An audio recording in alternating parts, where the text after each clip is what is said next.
하소. 귀하신 구주라 주의 큰 무로 내게 속한 발길 보내하소서.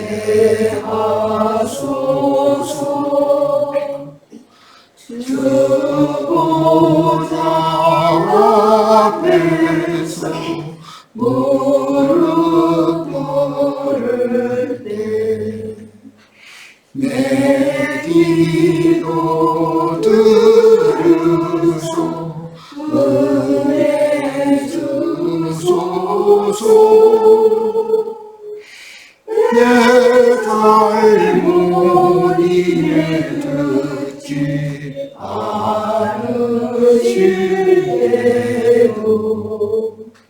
주님께 거룩 가지 마소서. 하늘에 신령한 복 생각할 때에 들릴 아기를 사무게 하소서. 오늘 내 소망은 주 다시 오시 그날의 즐거움 주의 임재분. 주 나를 가르쳐 주 앞에 살며 주님의 세계 되게 하소서. 주 없는 일들을 사랑할 때에 내 마음 기쁘지 않게 하소서. 305장 한 장 더 하고 시작합니다. 기왕 시작했으니까 305장입니다. 내 아버지께서 내 일생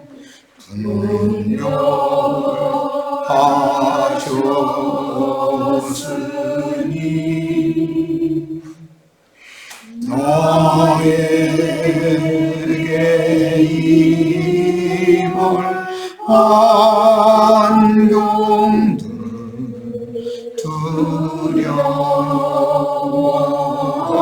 두려워하지 않게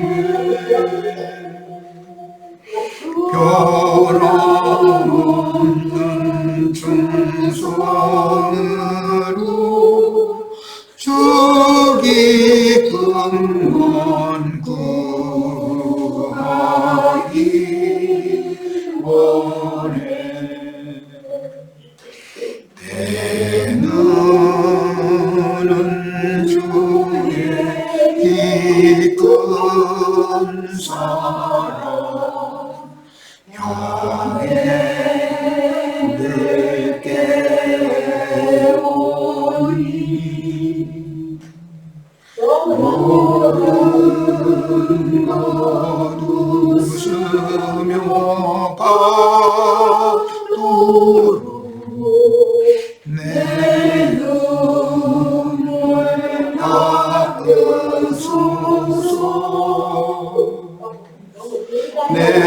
내로운 그 사랑과 연합될 때 참된 위로의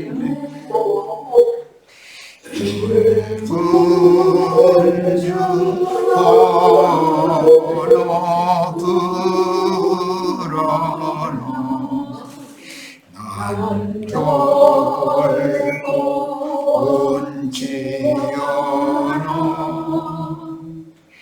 몇 가지 그리라 이도 난 요구하지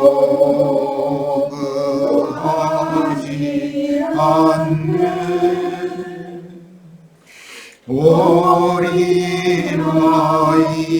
어린아이가 지주 뜻 따라가기 원하네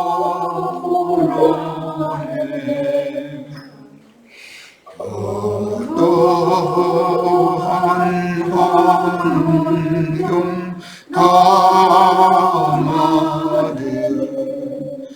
어떤 사람 대하는 나의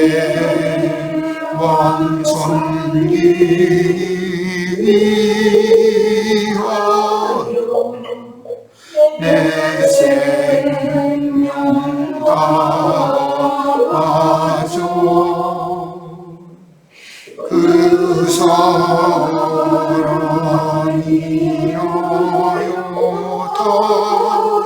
닿은 마음으로 힘을 다하리 늘 가르침을 받도 은혜 부어주소서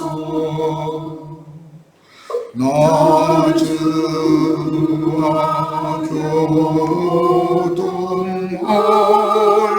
때에 내 안팎하나를 내 불량 자기만 주님 영광 얻을 수 있네 거짓된 모든 일들은 나님 내게 하고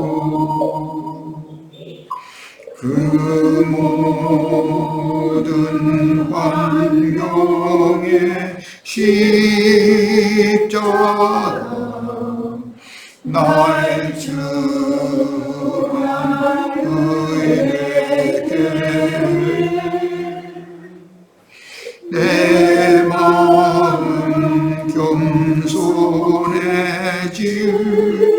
때 모든 것 사랑스럽네 내 마음은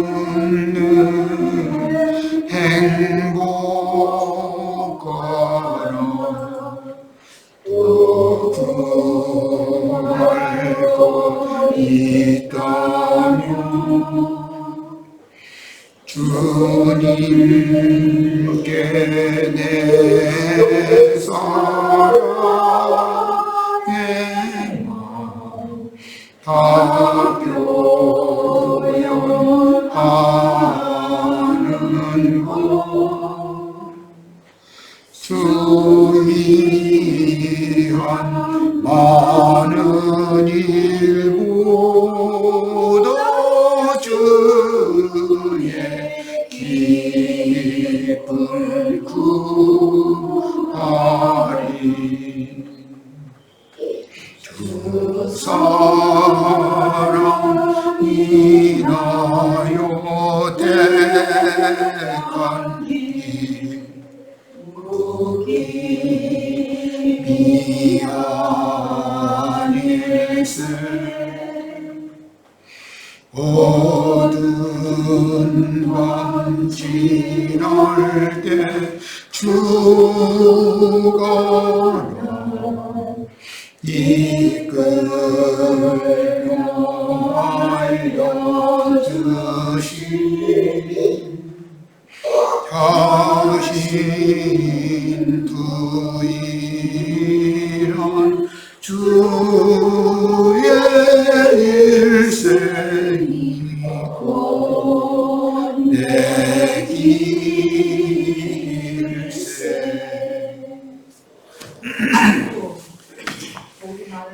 아멘. 자, 기도하시고 오늘은 레위기 11장 말씀을 나누겠습니다. 주 예수여, 오늘부터 나누는 레위기 11장 말씀을 통해서도 동일한 은혜를 부어주시기를 바라고, 우리가 주님의 거룩하심과 같이 우리도 거룩하게 되는 것이 주님의 뜻인 것을 이런 말씀을 통해서 명확하게 분별해서 알고, 주님의 거룩하심에 우리가 다 동참하도록 하나님 말씀과 기도로 우리 심령과 마음이 모두 거룩해지고 모든 속된 것을 초월하고 이기는 생명으로 세상과 세상에 있는 모든 것들의 미혹을 다 떨쳐버리고 이길 수 있도록 우리에게 생명의 능력으로 역사해 주시길 주 이름으로 기도합니다. 아멘. 아멘. 자, 오늘은 레위기 11장 강해의 1번 정한식물을 분별하는 율법. 오늘은 전체적인 그 윤곽을 나누는 말씀을 나누겠습니다. 자, 정결한 음식이라는 이 용어는 히브리어의 가쉐르라고 하는 용어에서 나오는 의미인데, 이건 이제 영문에서도 동일하게 비슷한 발음으로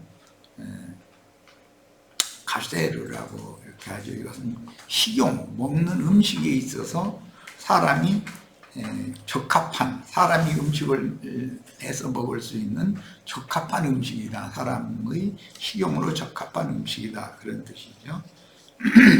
레위기 11장과 신명기 14장에 반복해서 기록된 이스라엘 회중이 먹고 마실 것을 분별하는 율법은 거룩하신 야훼 하나님께서 자기 백성에게 거룩할 것을 요구하시는 정결법, 성결법이라고 하죠.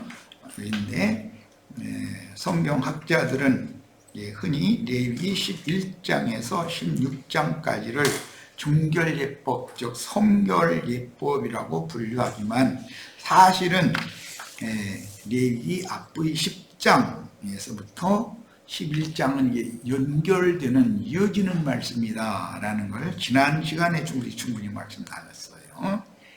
자, 그러므로 레위기 10장부터 오늘 말씀을 보겠습니다.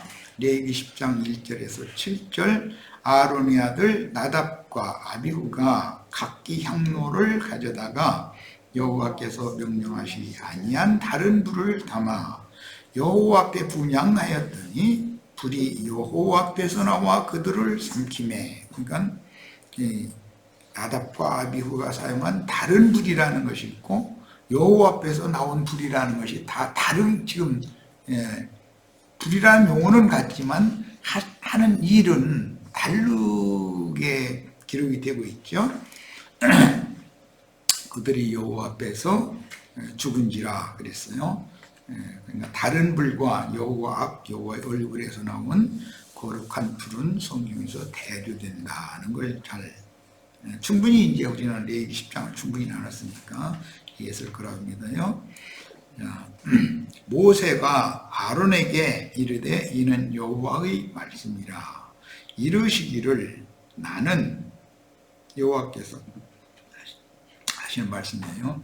나는 나를 가까이 하는 자 중에서, 가까이 하는 자는 제사장들이죠, 내 거룩함을 나타내겠고 온 백성 앞에서 내 영광을 나타내리라 하였느니라. 아론이 잠잠하니 모세가 아론의 삼촌 우시엘의 아들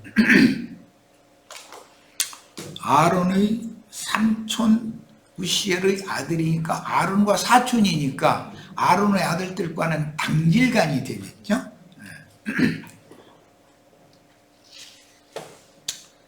그러니까 이건 이제 재종간이라고 그러죠. 오촌 관계가 되겠죠. 자, 나와 너 형제들을 성소 앞에서 진영 밖으로 메고 나가라. 시체를 제사장들은 시체를 만지면 안 되지만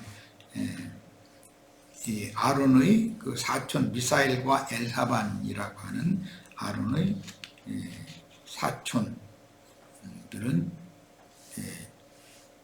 시체를 메고 나가라고 했으니까 당연히 시체를 만질 수밖에 없게 되겠죠. 이것은 이제 레위기 11장에서 죽은 것을 만지거나 옮기는 자는 부정하니까 옷을 빨아야 된다 이런 말씀이 이제 11장에 나오기 때문에 그걸 연계를 시켜드리려고 일부러 내가 지금 말씀드리는 거예요. 그 다음에 모세가 아론과 그 아들 엘르아살과 이다말에게 이르되 너희는 머리를 풀거나 옷을 찢지 말라.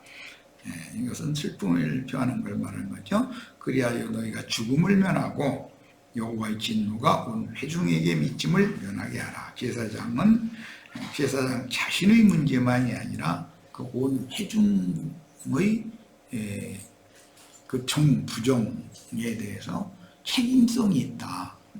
그런 말인 거죠.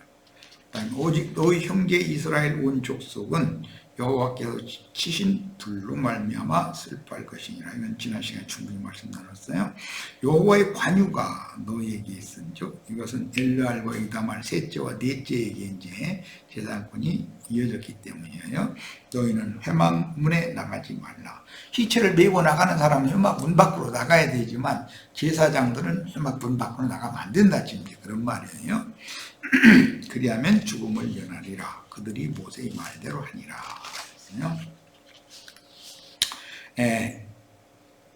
이런 내용이 연속되는 말씀이 레위기 11장이다. 제사장들이 하나님께서 주신 식물을 거룩한 곳에서 먹고 마시는 율법에 이어 이제 8절에서부터 쭉 이어지는 20절까지의 말씀은 거룩한 곳에서 뭘 먹고 그 다음에 뭘 마셔야 되고 뭘 마시면 안 되고 이런 걸 기록을 한 내용이 10장 하반부 내용이죠. 거룩한 곳에서 먹고 마시는 율법에 이어 만민 중에서 택하신 성민인 이스라엘 백성이 정한 음식을 먹고 정하다는 건 정결한, 순결한 그런 뜻이에요. 음식을 먹고 마시는 율법으로 이어지는 율법이 정한 음식물을 먹고 부정한 음식물을 먹으면 안 된다라고 하는 음식물을 분별하는 율법, 히브리어로 가쉐르라고 하는 그런 율법입니다. 자, 이제 본문 말씀을 읽어볼 겁니다. 그런데 이제 인용은 회복력 성경을 인용을 했어요. 이게 좀 번역이 쉽게 됐기 때문에 회복력 성경을 인용한 거예요. 여기 뭐 짐승, 뭐 날짐승 이런 거 보면 나는 잘 안 보고 모르는 그런 이름들이 너무 많이 나와요. 제사장과 이스라엘 백성들이 마땅히 먹어야 할 거룩한 식물과 속되고 가증한 식물에 대한 규례, 이것은 정결한 음식물 율법이죠. 자, 레위 1장부터 이제 봅니다. 여호와께서 모세와 아론에게 말씀하셨다. 너희는 이스라엘 자손에게 전하여라. 땅에 사는 모든 짐승 가운데에서 너희가 먹어도 되는 것은 이러하다. 짐승 가운데 굽이 갈라져 있고, 즉 굽이 두 쪽으로 벌어져 있고 되새김질을 하는 것은 너희가 먹어도 된다. 그러나 되새김질만 하거나 굽이 갈라지기만 한 것들은 너희가 먹어서는 안 된다. 두 가지가 다 돼 있어야 된다는 거죠. 낙타는 되새김질은 하지만 굽이 갈라지지 않았으니 너희에게 부정한 것이다. 바위너구리도 되새김질은 하지만 굽이 갈라지지 않았으니 너희에게 부정한 것이다. 토끼도 되새김질은 하지만 굽이 갈라지지 않았으니 너희에게 부정한 것이다. 돼지는 굽이 갈라져 있지만 즉 굽이 두 쪽으로 벌어져 있지만 되새김질을 하지 않으니 너희에게 부정한 것이다. 너희는 이런 짐승의 고기를 먹어서도 안 되고 그 사체를 만져서도 안 된다. 그것들은 너희에게 부정한 것이다. 물에 사는 모든 것 가운데서 너희가 먹어도 되는 것은 이러하다. 물에 살면서 지느러미와 비늘이 있는 것은 바다에 살든 강에 살든 너희가 다 먹어도 된다. 이제 해석 성경에는 바다에 사는 물고기나 민물고기나 이제 이렇게 했는데 이게 좀 쉽죠. 강에 산다는 건 뭐 민물고기를 말한 것입니까? 자, 물고기는 특징이 지느러미와 비늘이 있느냐의 여부고, 땅의 짐승은 굽이 갈라졌고 되새김질을 하느냐의 여부예요. 자, 이제 11장 10절로 갑니다. 그러나 물속에서 떼지어 다니는 모든 것과 물에 사는 모든 살아있는 동물 가운데서 지느러미와 비늘이 없는 것은 바다에 살든 강에 살든 너희에게 혐오스러운 것이다. 이런 것들은 너희에게 혐오스러운 것이니 너희는 그 고기를 먹어서는 안 되고 그 사체도 혐오스럽게 여겨야 한다. 여기 계속 사체, 죽음에 대해서 말하고 있어요. 자, 물에 살면서 지느러미나 비늘이 없는 것은 모두 너에게 혐오스러운 것이다. 새들 가운데에서 이번에는 이제 공중 나는 새들 이야기라고 있어요. 너희가 혐오스럽게 여겨야 할 것들은 이러하다. 이러한 것들은 혐오스러운 것이니 먹어서는 안 된다. 곧 큰 독수리와 수염수리와 검은 독수리와 솔개와 각종 매와 각종 모든 까마귀와 타조와 쏙독새와 갈매기와 각종 수리매와 작은 부엉이와 가마우지와 큰 부엉이와 흰 부엉이와 펠리컨 그리고 썩은 고기 먹는 독수리와 황새와 각종 외가리와 오디새와 박쥐이다. 자, 이 모든 부정하다고 하는 날짐승들은 모두 육식성 날짐승이다는 걸 알 수가 있는 거죠. 네 발로 다니며 이번에 이제 곤충으로 갑니다. 나는 새 중에서는 육식성은 부정한 식품에 들어가는 거예요. 특징이 육식성 새는 20절은 이제 곤충으로 들어가요. 네 발로 다니며 날개가 달린 모든 곤충은 너에게 혐오스러운 것이다. 날개가 있고 땅바닥에 날지 못하고 땅바닥에 기어다니는 것은 혐오스럽다는 거예요. 곤충은 이게 특징이에요. 하지만 네 발로 다니며 날개가 달린 모든 곤충 가운데서 그 발 뒤에 다리가 있어. 이건 긴 다리, 뛰는 다리가 있다 이 말이에요. 있어. 땅에서 뛰는 것. 우리가 흔히 볼 수 있는 우리나라에서는 땅개비라는 것이 있죠. 따개비라는 것도 있고 그런 것들은 이제 높이 뛸 수가 있죠. 너희가 먹어도 된다. 그런데 그거 잡아먹지는 않아요. 한식교인들은. 그 가운데 너희가 먹어도 되는 것들은 이러하다. 곧 각종 떼짓는 메뚜기와 각종 삼키는 메뚜기와 각종 귀뚜라미와 각종 여치이다. 그러나 그 외에 네 발이 있고 날개가 달린 모든 곤충은 너희에게 혐오스러운 것이다. 날개가 있고 네 발이 있다라는 건 날개가 쓸 소용이 없는 그런 곤충이죠. 그것은 혐오스러운 것이다. 이런 것들이 너희를 부정하게 한다. 누구든지 이런 것들이 사체를 만지는 사람은 저녁 때까지 부정하게 된다. 누구든지 이런 것들이 사체를 옮기는 사람은 다른 복음을 전하는 전도자를 말하는 거예요. 뭐 이런 구체적인 내용은 다음 시간에 다음 자료로 이제 설명할 거고 오늘은 일단 성경에 기록된 문장을 일단 읽어서 익혀놔야 되기 때문에 그냥 문장을 읽도록 합니다. 옮기는 사람은 자기 옷을 빨아야 하며 저녁 때까지 부정하게 된다. 굽이 갈라져 있지만 두 쪽으로 벌어져 있지 않거나 되새김질을 하지 않는 모든 짐승은 너희에게 부정한 것이다. 다시 돌아간 거예요. 이제 짐승 이야기로. 지금 5가지를 쭉 얘기했는데 짐승 얘기했고 그 다음에는 물고기 이야기했고 그 다음에는 공중나는 새 이야기를 했고 곤충 이야기를 얘기를 해서 일단 4가지를 가지고서 일단 낙을 찍고 짐승 이야기로 다시 돌아가고 있는 거예요. 자, 굴이 갈라져 있지만 두 쪽으로 벌어져 있지 않거나 되새김질을 하지 않는 모든 짐승은 너에게 부정한 것이다. 누구든지 그것들을 만지는 사람은 부정하게 된다. 네 발로 다니는 모든 짐승 가운데 발바닥으로 다니는 것은 너에게 부정한 것이다. 누구든지 그 사체를 만지는 사람은 저녁 때까지 부정하게 된다. 그 사체를 옮기는 사람은 자기 옷을 빨아야 하며 저녁 때까지 부정하게 된다. 그것들은 너희에게 부정한 것이다. 땅에서 기어다니는 것들 가운데 너희에게 부정한 것들은 앞에서 나오지 않았던 짐승 얘기들이 있죠. 이제 쪽제비와 쥐와 각종 큰 도마뱀과 도마뱀 부치와 육지악어와 도마뱀과 사막 도마뱀과 카멜레온이다. 기어다니는 모든 것 가운데 이런 것들이 너희에게 부정한 것들이다. 누구든지 이런 것들이 죽었을 때 이것들을 만지는 사람은 저녁 때까지 부정하게 된다. 땅의 짐승들을 2가지로 이제는 나눴어요.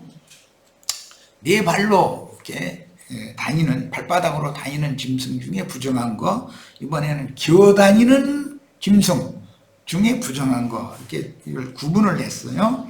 자, 이제 32절로 갑니다. 이런 것들이 죽어서 어떤 물건 위에 떨어지면 그것이 나무 그릇이든 옷이든 가죽이든 자루든 부정하게 된다. 그것이 어디에 쓰이는 물건이든지 다 물에 담가야 한다. 그것은 저녁 때까지는 부정하고 그 후에 정결하게 된다.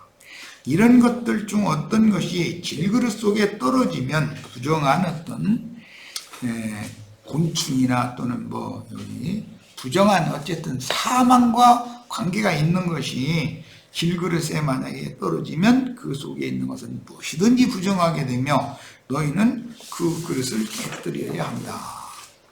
34절로 갑니다. 그런 그릇에 담긴 물이 어떤 음식에 떨어지면 먹을 만했던 음식도 음료죠. 이거는 음료도 부정하게 되며 그런 그릇에 담겼던 음료라면 마실 만했던 음료라도 부정하게 된다.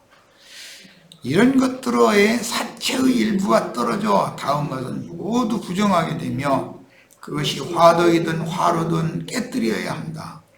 그것들은 부정하며 너에게 부정하게 될 것이다. 이 화덕, 화로라는 것은 셈족의 개념에서는 아내, 여자를 말하는 거예요. 여자라는 그릇은 불 담는 그릇으로 이게 상징이 되는 거예요. 이건 전에 내가 몇 번 얘기했으니까 충분히 알아들어야 되겠어요. 자, 그러나 샘이나 물을 모아두는 저수조는 정결하다. 다만 이런 것들의 사체에 닿는 것은 무엇이나 부정하게 된다. 이런 것들의 사체의 일부가 뿌릴 씨, 곧 파종할 씨에 떨어져도 그 씨는 정결하다. 다른 것에 떨어지면 다 부정한데 씨에 떨어지면 씨가 부정해지지는 않는다. 이 말이에요. 굉장히 중요한 말입니다. 그러나 그 씨 위에 물을 부었는데 물에 불려놓은 거죠. 그러니까 이런 것들의 사체가 그 위에 떨어지면 그 씨는 너에게 부정한 것이다. 씨 속에 사망의 독이 스며들어갈 수가 있으니까 불려놨으니까 부정한 거예요. 오늘은 이거 뭐 해석하는 시간이 아닌데 자꾸 얘기가 나오네. 자, 너희가 먹어도 되는 짐승이 죽었을 때 그 사체를 만지는 사람은 저녁 때까지 부정하게 된다. 그 사체의 일부를 먹는 사람은 자기 옷을 빨아야 하며 저녁 때까지 부정하게 된다. 그 사체를 옮기는 사람도 자기 옷을 빨아야 하며 저녁 때까지 부정하게 된다. 땅 위에서 기어다니는 모든 것은 혐오스러운 것이니 그것을 먹어서는 안 된다. 배로 다니든 네 발로 다니든 여러 발로 다니든 땅 위에서 기어다니는 것은, 이건 배로 밀어다니는 건 특히 뱀 종류죠. 어떤 것도 먹어서는 안 된다. 그것들은 혐오스러운 것이다. 너희는 기어다니는 어떤 것으로도 너희 자신을 혐오스럽게 만들어서는 안 되며 또 그런 것들 때문에 너희 자신이 부정하게 되어 더러워져서는 안 된다. 왜냐하면 나는 여호와 너희의 하나님이기 때문이다. 그러니 너희 자신을 거룩하게 분별하여 거룩하여져라. 왜냐하면 내가 거룩하기 때문이다. 너희는 땅 위에서 기어다니는 것들로 너희 자신을 더럽혀서는 안 된다. 왜냐하면 나는 너희의 하나님이 되려고 너희를 이집트 땅에서 이끌어낸 여호와이기 때문이다. 그러니 너희는 거룩해져야 한다. 왜냐하면 내가 거룩하기 때문이다. 애굽이라고 하는 건 세상을 상징하는 것이기 때문에 세상 나라와 하나님 나라는 서로 분별이 되어야 된다는 말이라는 걸 알 수가 있죠. 자, 이것이 짐승과 새와 물에서 움직이는 온갖 살아있는 동물과 땅 위에서 기어다니는 온갖 생물과 관련된 법으로 부정한 것과 정결한 것을 분별하고 먹어도 되는 동물과 먹어서는 안 되는 동물을 분별하기 위한 것이다. 그리고 나서 신명기 이제 14장으로 이제 넘어갑니다. 레위기는 끝났고 신명기 14장이 이 말씀이 다시 나오죠. 그런데 신명기 14장은 아주 요약된 말씀으로 나와요. 레위기처럼 길게 나오지 않고. 신명기라고 하는 것은 앞에서 이미 계시를 받은 말씀을 신세대에게, 가나안 땅에 들어갈 사람들에게, 애굽에서 나온 무리에게는 창세기, 출애굽기, 레위기, 민수기까지의 말씀을 주신 것이고, 신명기는 광야에서 태어났거나 애굽에서 나올 때 갓난아기라 그때의 일을 모르는 자들, 20세 이상 된 이스라엘의 군대를 위해서 주시는, 다시 말한다라는 말이, 신명기라는 건 다시 말한다, 명령을 다시 한다 이 말이에요.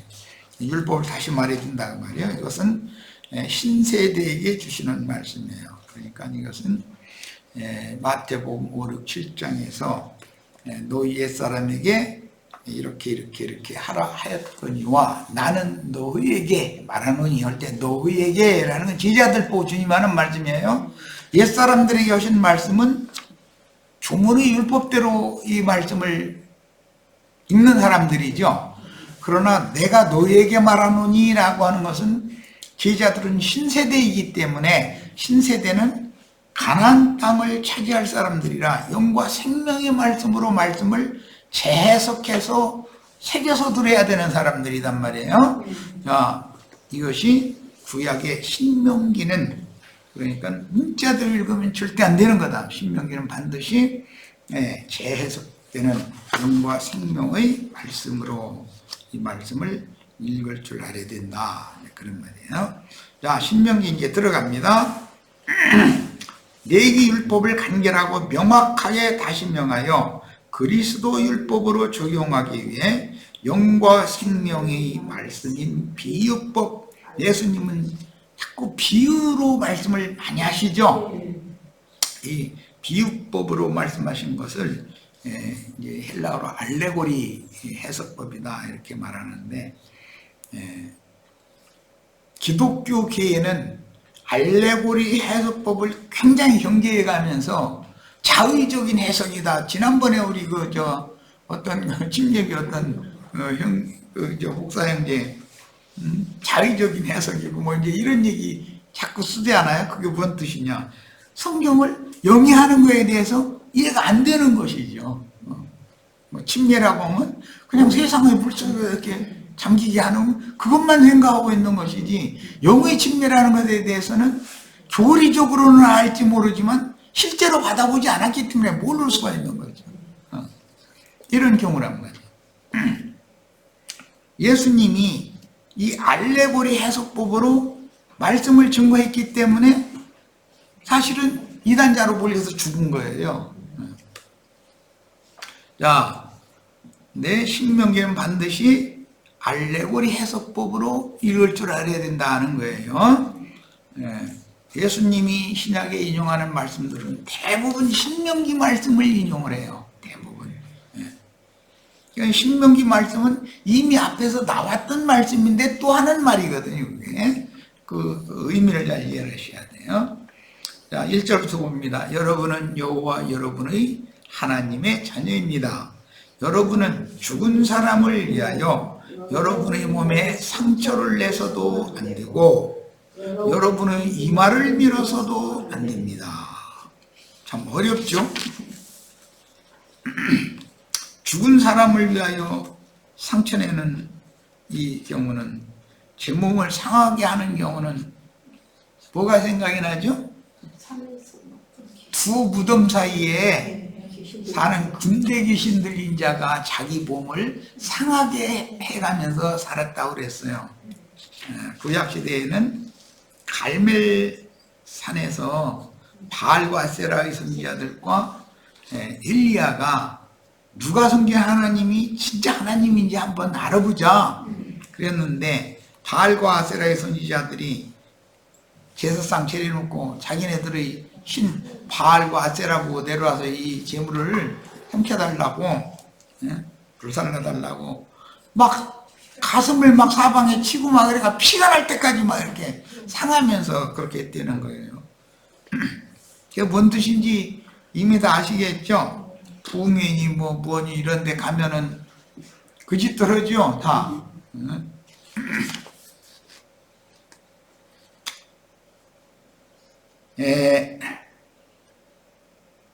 이제 2절 갑니다. 왜냐하면 그대는 여호와 그대의 하나님께 거룩한 백성이고 또 여호와는 지면의 모든 백성들 가운데에서 그대를 선택하시어 그분의 개인적인 보물인 백성이 되게 하셨기 때문입니다. 창세기, 출애굽기, 레위기, 민수기에는 이스라엘 백성들을 보물이라고 하지는 않았어요. 만민 중에서 택하여 불러낸 선민이다라고 얘기를 했죠. 거룩한 백성이다 너희는. 그런데 너희는 나의 보물이다라고 말한 건 신명기예요. 그러니까 이게 차이가 있어요. 우리 형제 자매님들은 주님의 보물들이죠. 산 보석들이 되는 거예요. 우리들이 다.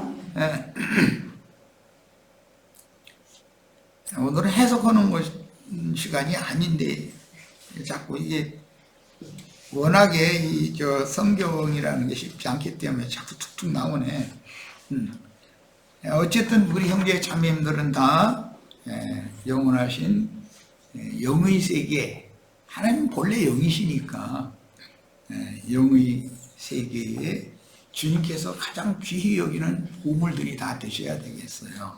이건 너무 중요한 말입니다. 자, 이제 3절입니다. 그대는 혐오스러운 것은 어떤 것도 먹어서는 안 됩니다. 옛날 우리 번역에는 가증스러운 것은 이렇게 번역을 했었죠. 여러분이 먹어도 되는 짐승은 이러합니다. 곧 소와 양과 염소, 사슴과 가젤과 순노루와 들이점소와 야생염소와 영양과 산양입니다. 짐승 가운데 굽이 갈라져 있고 또 즉 굽이 두 쪽으로 벌어져 있고 되새김질을 하는 것은 모두 여러분이 먹어도 됩니다. 그러나 되새김질하거나 굽이 벌어져 있더라도 다음과 같은 것은 먹어서는 안 됩니다. 낙타와 토끼와 바위, 너구리는 되새김질은 하지만 굽이 갈라지지 않았으니 여러분에게 부정한 것입니다. 돼지는 굽이 갈라져 있지만 되새김질을 하지 않으니 여러분에게 부정한 것입니다. 여러분 이런 동물의 고기를 먹어서도 안 되고 그 사체를 만져서도 안 됩니다. 구약의 신명기 전 창세기, 출애굽기, 레위기, 민수기까지 모든 말씀은 문자대로의 동물을 말하는 거지만 신명기에서 말하는 이런 모든 동물은 인간을 말하는 거예요. 이제 이건 영해가 필요한 거예요. 신명기는 영적으로 해석을 해야 되는 거기 때문에. 신명기 14장 9절 물에 사는 모든 것 가운데 다음과 같은 것은 여러분이 먹어도 됩니다. 곧 지느러미와 비늘이 있는 것은 어떤 것이든 먹어도 됩니다.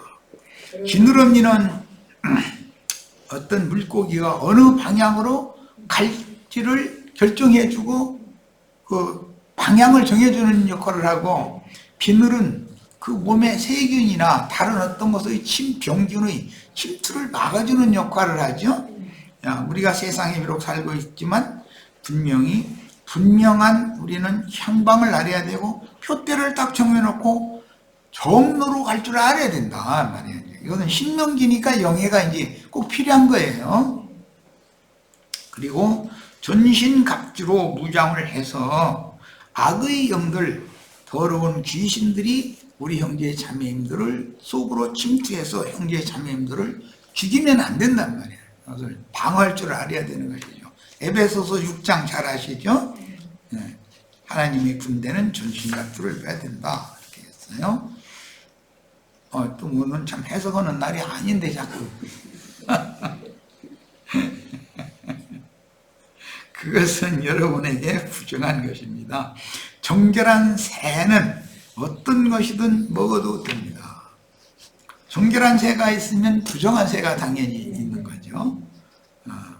그러나 먹어서는 안 되는 것은 이러합니다. 곧 큰 독수리와 수염수리와 검은 독수리와 솔개와 매와 각종 솔개와 각종 모든 까마귀와 타조와 속독새와 갈매기와 각종 수리매와 작은 부엉이와 큰 부엉이와 흰 부엉이와 펠리컨, 그리고 썩은 고기 먹는 독수리와 가마우지와 황새와 각종 뇌가리와 오디새와 박쥐입니다.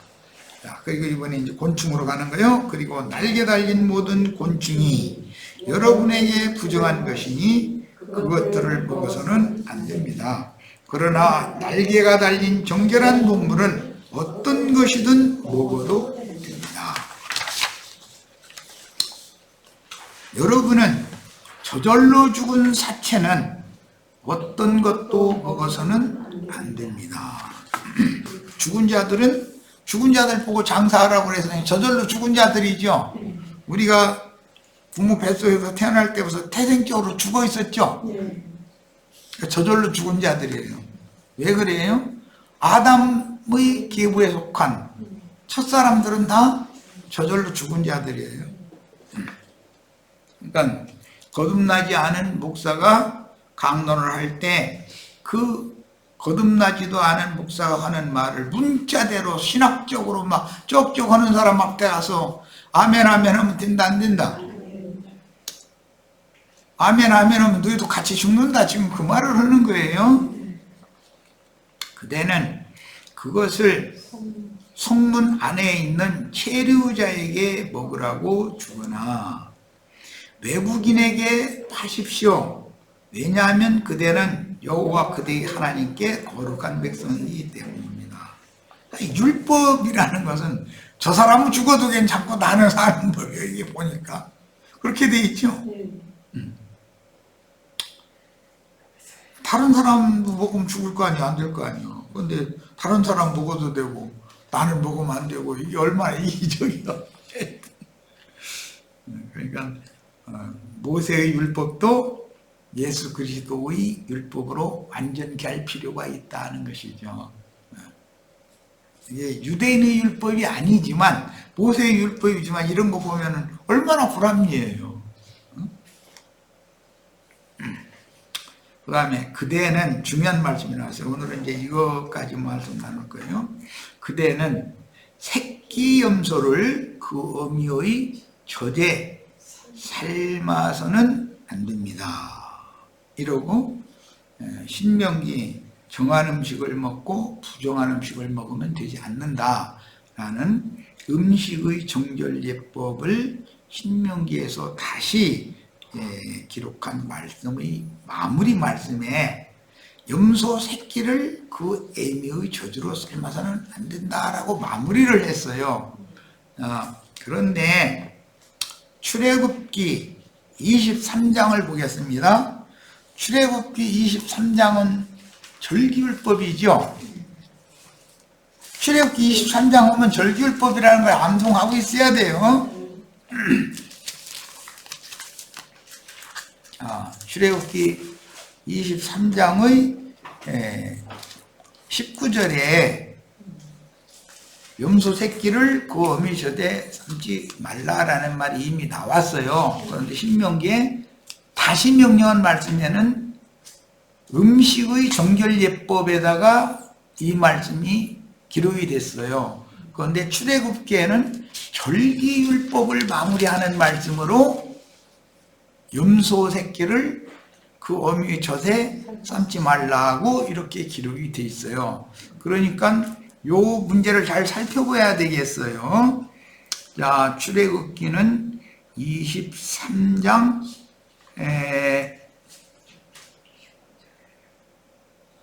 15절부터 읽겠습니다.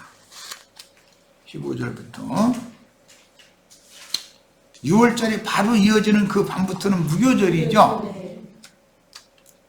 너는 무교절을 지켜야 한다. 내가 너에게 명령한 대로 아비벌의 정해진 때에 7일 동안 무교병을 먹어야 한다. 이것은 그 달에 네가 이집트에서 나왔기 때문이다. 신명기에서도 너희는 거룩한 성민이 되어야 되는데 나는 너희를 거룩한 성민이 되게 하려고 애굽에서 이집트에서 불러낸 너희 하나님 여호와다. 내가 거룩하니 너희도 거룩하라. 이게 레위기 아까 11장에 나온 말이었죠. 개념은 똑같은 개념이에요. 아무도 내 앞에 빈손으로 나와서는 안 된다. 너는 밭에 씨를 뿌려 얻은 너희 수고의 첫 열매로 수확절을 지켜야 하며, 이건 초실절이라고 그래요. 밭에서 너희 수고의 열매를 거두어들이는 연말에는 수장절을 지켜야 한다. 수장절은 초막절이라고도 하고 쪽으로는 장막절이라고도 그래요. 자, 이게 이제 1년 3절기예요. 무교절, 초실절, 장막절, 수장절이라고도 하는 그 초막절이 1년 7절기 중에서 3절기는 의무절기라고 그래요. 이 절기를 꼭 지켜야 된다는 거예요. 자, 17절 남자들은 모두 1년에 3번 무슨 절 무슨 절 무슨 절 때? 무교절, 초실절, 수장절, 이 세 절기 때는 주 여호와 앞에 나와야 한다. 이건 의무절기예요. 너는 나의 희생 제물의 피를 누룩이 든 것과 함께 바쳐서도 안 되며 내 명절의 희생 제물의 기름덩이를 아침까지 남겨두어서도 안 된다. 희생 제물의 피를 누룩이 든 것과라는 것은 소제물을 번제나 속죄제나 화목을 위하여 번제단에 제물을 살라 드릴 때 소제도 함께 드려야 되죠. 그런데 그 소제에 누룩을 넣으면 절대 안 된다. 지금 이 말이에요. 이건 신약에 와서 예수님이 너희는 바리새인의 누룩, 헤롯 땅의 누룩을 조심해라 이렇게 가르쳐 주셨죠. 네. 그러니까 다 지금 구약 성경의 율법이 신약에 와서 어떻게 적용이 되어지고 무엇을 말하는지를 우리는 성경을 짝을 맞춰서 다 이렇게 명확한 이해를 하는 게 필요한 거예요. 그리고 나서 절기법의 의무절기법의 그 규례를 다 말씀하신 다음에 마지막 19절에 너는 너희 땅에서 난 첫 열매 가운데 가장 좋은 것을, 처음 익은 열매 가운데 가장 좋은 것은 부활이 처음 익은 열매인 예수님을 상징하는 거죠. 그런데 율법에서는 이 초실절 제물의 가장 좋은 것은 반드시 곡물이면 한 단을 먼저 제사장에 때 드려야 되고, 과실이면 가장 좋은 것을 따로 11조로 성전에 갖다 바쳐야 되는 거예요. 이건 의무적인 추수법이에요. 이게 본물 추수 전에 반드시 첫 열매 추수가 먼저 있어야죠. 예수님과 예수님의 제자들이 첫 열매의 한 단이 된 거죠. 그 다음에 우리는 이제 본물 추수 중에서도 본물 추수 마무리하는 시점에 우리가 지금 현재 이런 말씀 나누고 있는 거예요.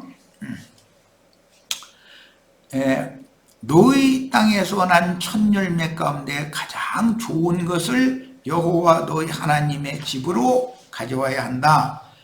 여기 말씀의 마무리에 너는 새끼염소를 그 어미의 젖에 삶아서는 안 된다 이렇게 했어요. 새끼염소를 어미의 젖에 삶으면 안 된다는 말씀이 출애굽기의 율법에서는 옛사람에게 주시는 율법은 출애굽기죠. 지금 출애굽기 민수기.